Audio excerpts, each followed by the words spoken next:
Son, we need to have a chat about internet safety. I slowly crumpled down onto the floor next to him. His laptop was open and he was playing Minecraft on a public server. His eyes were locked into the action. Comments scrolled down the side of the screen in a chat box. Son, can you stop your game for a minute? He exited the world, closed the laptop, and looked up at me. Dad, is this going to be another cheesy, scary story? What? I faked hurt feelings for a second, and then grinned at him. I thought you liked my cautionary tales. He grew up listening to my stories about children who encountered witches, ghosts, werewolves, and trolls. Like many generations of parents, I used scary stories to reinforce morals and teach lessons about safety. Single dads like myself should use all the parenting tools at their disposal, after all. He scrunched his face a little.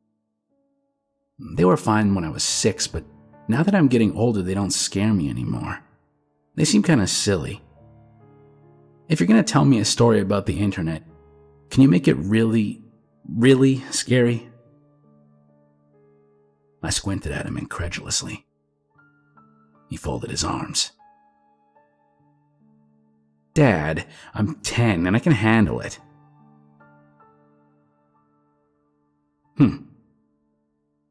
Okay, I'll try.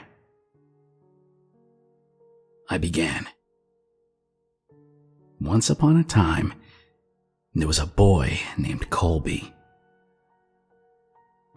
His expression indicated that he wasn't impressed with the terror of the introduction. He sighed deeply and settled in for one of Dad's cheesy stories. I continued. Colby went online and joined several children's websites. After a while, he started talking to other kids in-game and on the message boards. He made friends with another 10-year-old boy named Helper23. They liked the same video games and shows, they laughed at each other's jokes, and they explored new games together, and after several months of friendship, Colby gave Helper23 6 diamonds in a game they were playing. This was a very generous gift. Colby's birthday was coming up, and Helper23 wanted to send him a cool present in real life. Colby figured it wouldn't hurt to give Helper23 his home address, as long as he promised not to tell it to any strangers or grown-ups. Helper23 swore he wouldn't tell anyone else, not even his own parents, and set about mailing the package. I paused the story and asked my son, "Do you think that was a good idea?" "No," he said, shaking his head vigorously. In spite of himself, he was getting into the story. Well, neither did Colby. Colby felt guilty about giving away his home address, and his guilt began to grow and grow. By the time he put on his pajamas the next night, his guilt and fear were larger than anything else in his life. He resolved to admit the truth to his parents. The punishment would be steep, but it was worth it to have a clear conscience. He squirmed in his bed as he waited for his parents to tuck him in. My son knew the scary part was coming up. In spite of his tough talk, he leaned forward wide-eyed. I spoke quietly and deliberately.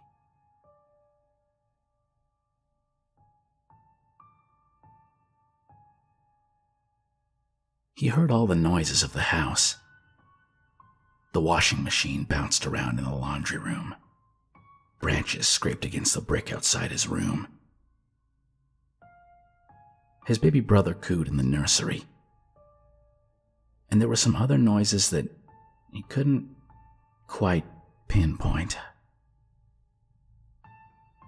Finally, his dad's footsteps echoed down the hall. "Hey, Dad," he called out nervously. "I have something to tell you."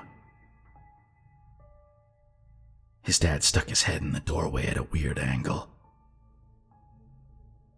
In the darkness, his mouth didn't seem to move, and the eyes were all wrong. "Yes, son?" The voice was way off, too. "Are you okay, Dad?" the boy asked. "Uh-huh," sung the father in his strangely affected voice. Colby pulled his covers up defensively. Is Mom around?" "Here I am." Mom's head popped into the doorway below Dad's. Her voice was in a natural falsetto. "Were you about to tell us that you gave our home address to Helper 23? You shouldn't have done that.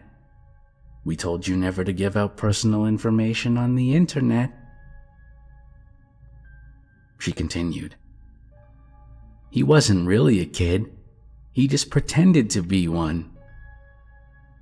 Do you know what he did? He came to our house, broke in, and murdered both of us, just so he could spend some time with you." A man in a wet jacket emerged in the child's doorway, holding the two severed heads. Colby shrieked and gasped as the man dropped the heads to the ground, unsheathed his knife, and moved into the room to get the boy. My son screamed too. He twisted his hands defensively over his face. But we were just getting started with the story. After several hours, the boy was almost dead, and his screams had become whimpers. The killer noticed the wailing of a baby in another room and removed his knife from Colby. This was a special treat. He had never killed a baby before and was excited about the prospect. Helper 23 left Colby to die and followed the cries through the house like a homing beacon.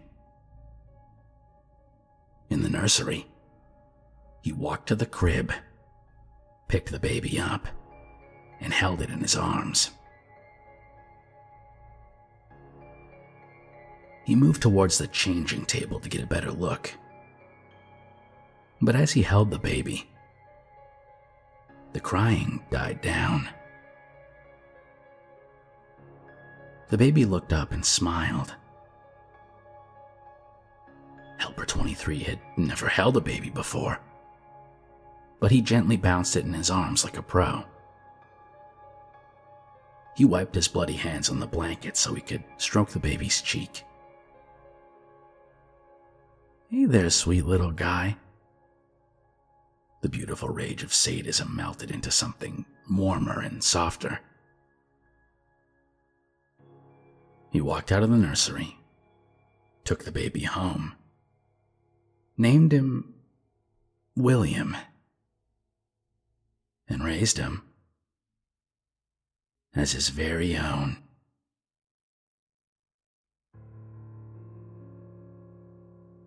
After I finished the story, my son was visibly shaken.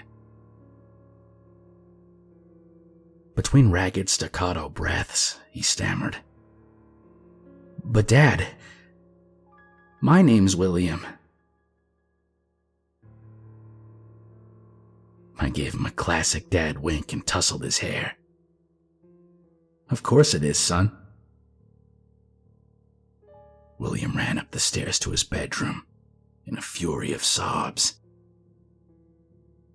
But deep down, I think he liked the story.